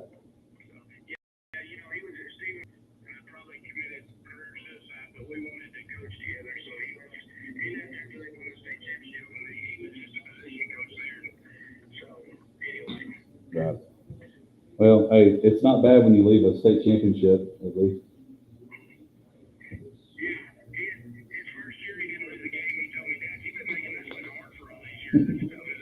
Yeah.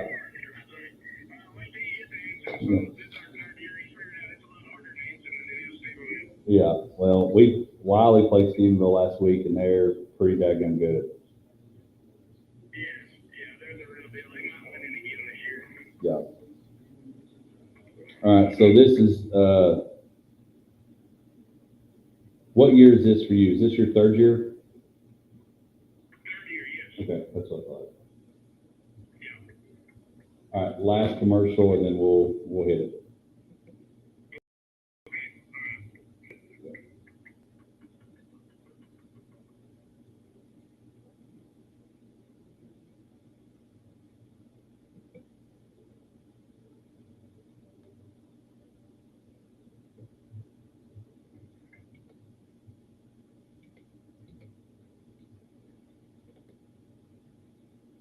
It is My Town, and it is time for our Big Country Electric My Town segment, brought to you by Big Country Electric Cooperative, taking care of their members each and every day. 3 offices, Roby, Snyder, and Stanford, and part of their area, which is perfect, in a place where you can hear anti-Tiger football right here on KLGD, part of our football. Great weekend. Tigers, Aggies, no Cowboys because they found a way to win a game last night. But joining us on our Pest Patrol phone line, the head coach of the Anti-Tigers, Coach Corey McCombs. Coach, appreciate you joining us this morning.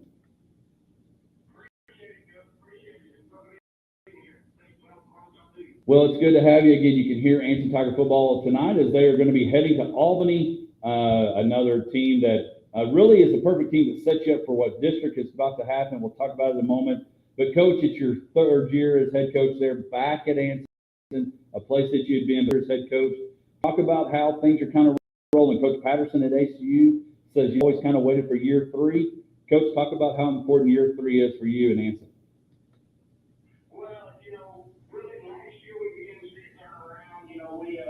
We got to roll in the second part of last season, and really we were 4 seed going in, and almost upset the district champ and some more out there in the playoff game, and you could really see the wheels were starting to turn, and the kids were starting to buy in, and really we've taken off this year, and we've got a good senior class that is playing a lot of varsity football, and really it's been a good start for us. Well, and I remember when we first had you on the show, old studio, and you talked about that exactly of being new and being young. Talk about how that experience is helping now. Well, Corey, I'm sure y'all read and seen all his numbers. He's put up some crazy numbers.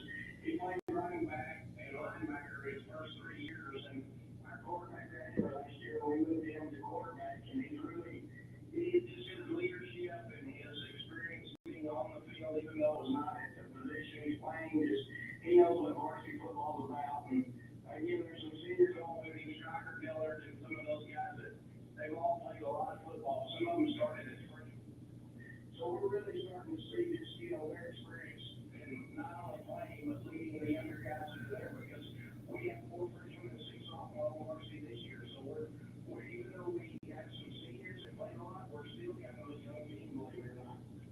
Well, and to me, that's got to be a big thing for you, is having that continual growth in a program and being there for 3 years and getting people bought in has got to be huge.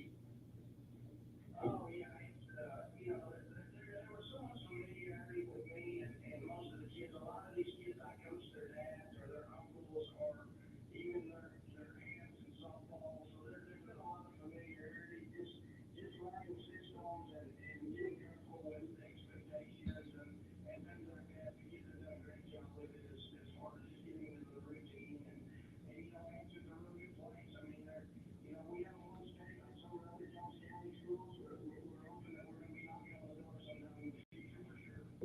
Well, and you, again, you got great kids, great, it's always fun. Everything revolves around the school and the football team, and continue to see that growth has got to be huge.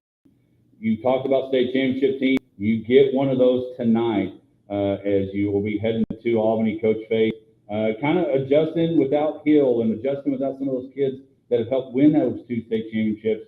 But they're still a good team. It's like anything else. If you're going to go play a very tradition team that you are working to get Anson to, talk about heading over to Albany tonight to take on the Albany Lions.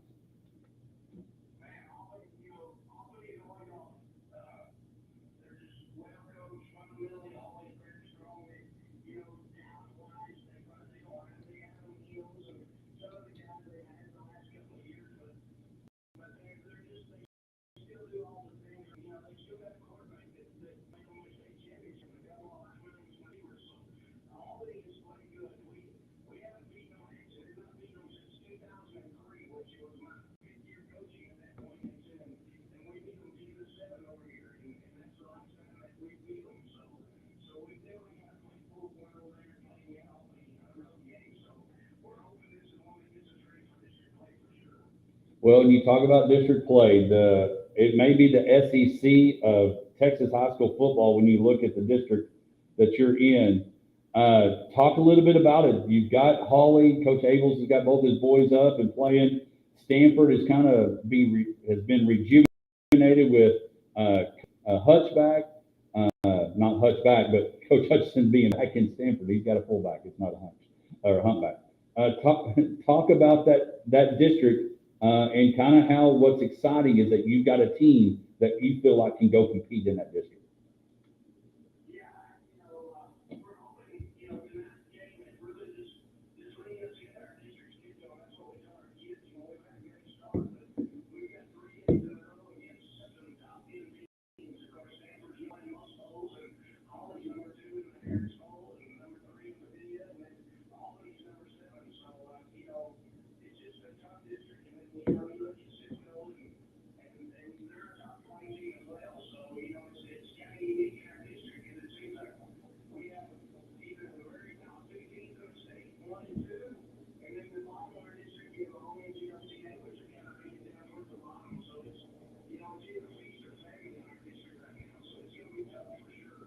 Well, and the good thing is it's football, so you at least get a week to prepare. Good thing it's not basketball. We're playing on Tuesday and then Friday, a bunch of short weeks. Want to talk something that's special that you get to do and we talked a little bit about it before we came on air, but getting to coach with your son. He's your DC. Talk a little bit about what that's like, getting to coach with your son and having the success and the new responsibility that you talked about, from a position coach to being a DC. Working, you got DC and Odin. He was joking on the job fair Monday. Sometimes you're like, I want to make some type of decision. And how are the headset conversations?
Well, Coach, I know it's a busy day every day, but especially Fridays, and I appreciate you taking the time this morning. Again, you can hear Anson Tiger football tonight as they head over to Albany. A big, tough matchup, getting ready, get a bit of open week, and then a big district start. So, Coach, I appreciate you taking the time. Again, that's Coach Corey McCombs, Anson Tiger head football coach. And when we come back, we will wrap up the show. But don't forget, you can hear Anson Tiger football tonight as they take on Albany. When we come back, we'll head you into the weekend right after this. Emily from the Big Country. My name is John Key. I am a resident at Disability Resources Incorporated. I'm here to tell you about our document instruction and paper shredding business. Our services include routine pickups, purges, or we accept drop-offs at our state-of-the-art safe and secure facility. We are the GRI shredders, and we are here to assist and serve you with instruction of your most private documents or any of those annoying boxes that have stacked up over the years. Give us a call, 325-232-6918. Come on out and see us at 3602 North Tax Street. We'd be glad to hear it.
Welcome back to the Hodge Pack as we get ready to send you into the weekend. Hope everybody's had a great week. Weather's getting nice, good fall weather. Don't forget the DRI dove hunt next week. We appreciate John Keaty coming in, talking some, doing some picks with us. Appreciate Hodge and Josh and Misty. They've headed out, and Coach Corey McCombs, head football coach for the Anson Tigers. Again, you can catch him tonight at 7 o'clock. KLGD1069.com. Listen to us anywhere in the world. Catch them as they get ready to take on Albany, Coach Faith, and the Lions tonight. Again, appreciate Steve Estes and all those, and of course JR that makes everything happen here in the studio with Tiger football, Aggie football, and of course the Dallas Cowboys. Dallas Cowboys win last night, 20-15. People, we made our Black Plumbing social media question of the week. Did you gain any confidence? Did your thoughts or any of that change? Worded it this way: did your confidence level change after the Cowboys' 20-15 win over the Giants. And again, Jacob Rosa says, definitely not. It's the Giants. They should have put up more points. I honestly think Aubrey is going to have the most points on the team this season. Derek says a bad team beat a worse team. That's all. Randy, one of our loyal listeners, Randy Burke says, nope, should have beat them by 20.